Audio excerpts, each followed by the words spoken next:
ఈ లిక్కర్ కేసుకు సంబంధించి చాలా అరెస్టులు జరిగి మనం చాలా మాట్లాడుకుంటున్నాం. ఇటీవల క్యాబినెట్ సమావేశం జరిగినప్పుడు కొంతమంది మంత్రులు కావచ్చు, నేతలందరూ కూడా ఏంటి జగన్మోహన్ రెడ్డి గారు అరెస్ట్ ఎప్పుడు ఉంటుందని చెప్పేసి చంద్రబాబు నాయుడు గారిని అడిగినట్టు, ఆయన ఇక ఇప్పుడు దానికి పూర్తి ఆధారాలు లేకుండా, పూర్తి డేటా లేకుండా అరెస్ట్ చేయడం అసాధ్యం, ఏదో మన మీద కక్ష సాధింపు చర్యలు తీసుకున్నారు కాబట్టి మనం తీసుకోవడం మంచిది కాదు అంటూ కూడా ఆయన చెప్పారని చెప్పేసి మీడియా ఛానల్లో కొన్ని ప్రచారాలు చేస్తున్నాయి కొన్ని పత్రికలు.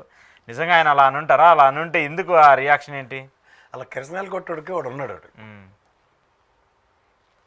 భరత వంశాన్ని ఉద్ధరించిన మహానుభావుడు ఉన్నాడు, మనకి ఆదర్శ పురుషుడు. ఆ ఆది పురుషుడు ప్రవచనాలు ఉంటాయి, తాడిని తన్నివాడు ఉంటాడు, తలదన్నివాడు ఉంటాడు. డైరెక్ట్ ఇంకా చంద్రబాబు నాయుడు గారితో డైరెక్ట్ 1-to-1 అన్నట్టుగా మాట్లాడేసి రాసేస్తుంటాడు. ఇలా అన్నారు, ఇలా అన్నారని. తీరా చూస్తే నువ్వు మళ్ళీ కెమెరా ఆడబెట్టారా, క్యాబినెట్ సమావేశం లాప్ట్ అవుతుంటే నా ఎన్పిఆర్ మినిస్టర్ పాదసారథి గారు వచ్చామని చెప్పారు మీకు?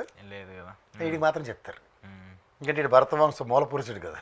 సరే వాళ్ళు ఓకే, ఎందుకు చంద్రబాబు నాయుడు గారు వీడికే ఎందుకు వస్తుంది దిక్కుమాల ఇన్ఫర్మేషన్లు? లిక్కర్ స్కామ్ను దేంతో కంపేర్ చేస్తుంటారు? స్కిల్ డెవలప్మెంట్ దాంతో. స్కిల్ డెవలప్మెంట్ బోర్డు కాన్స్టిట్యూట్ అవ్వకమునుపు చంద్రబాబు గారు చీఫ్ మినిస్టర్ డిస్క్రిప్షన్తో చేసిన పని. జిఎస్టీ కౌన్సిల్ పూణే పట్టుకుంది పిలక, తర్వాత ఐటీ నోటీసులు ఇచ్చింది, దాని పర్యవేక్షణలో ఈడీ ఎంక్రోచ్ అయ్యి ఆస్తులు జప్తు చేసింది. దాని కాన్సిక్వెన్సెస్లో చంద్రబాబు గారిని అరెస్ట్ చేశారు.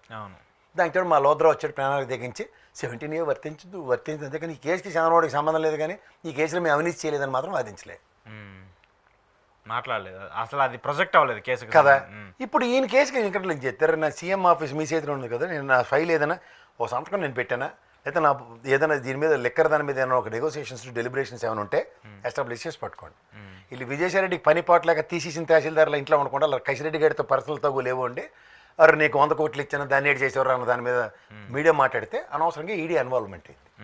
వీళ్ళకి అదే కావాలి కదా, ఈడీ వచ్చింది, సిబిఐ వచ్చిందని. ఇది మనకి పచ్చళ్ళోడికిను ఈ కిరసనాలోడికిను పెట్రోల్ బంకోడికి అవకాశం కల్పించడానికి చేసిన ఒక వినూత్న క్రీడ.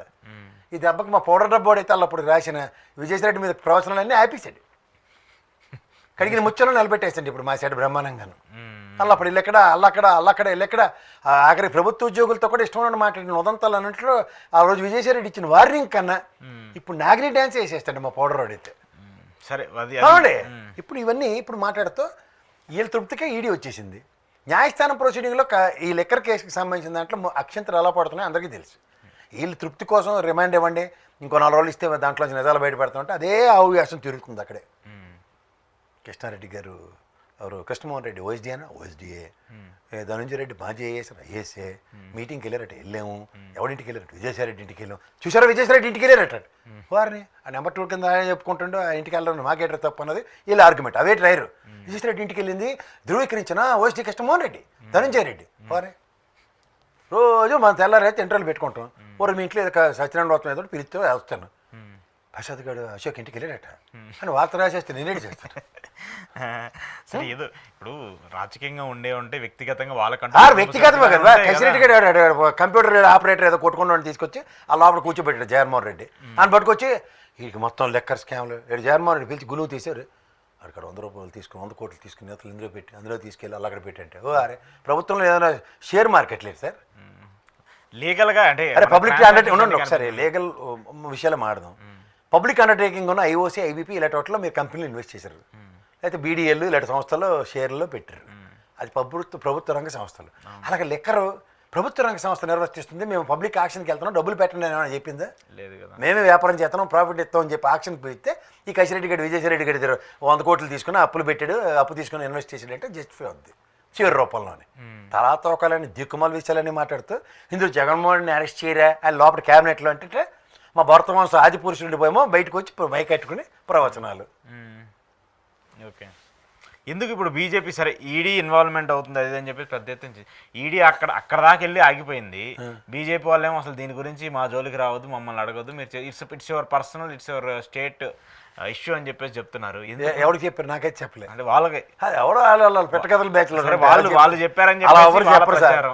ఈడీకి పగేలు మంది ఏంటి చెన్నై లెక్కర్ స్కామ్ లో లోపలికి ఛత్తీస్గఢ్లో రెండిట్లోనూ బడేలు మంతారు. మూడోది ఇక్కడ తల తోక లేకుండా కాలు చేయబడితే ఢిల్లీదే లాక్కోలేక పీక్కోలేక చేస్తున్నారు.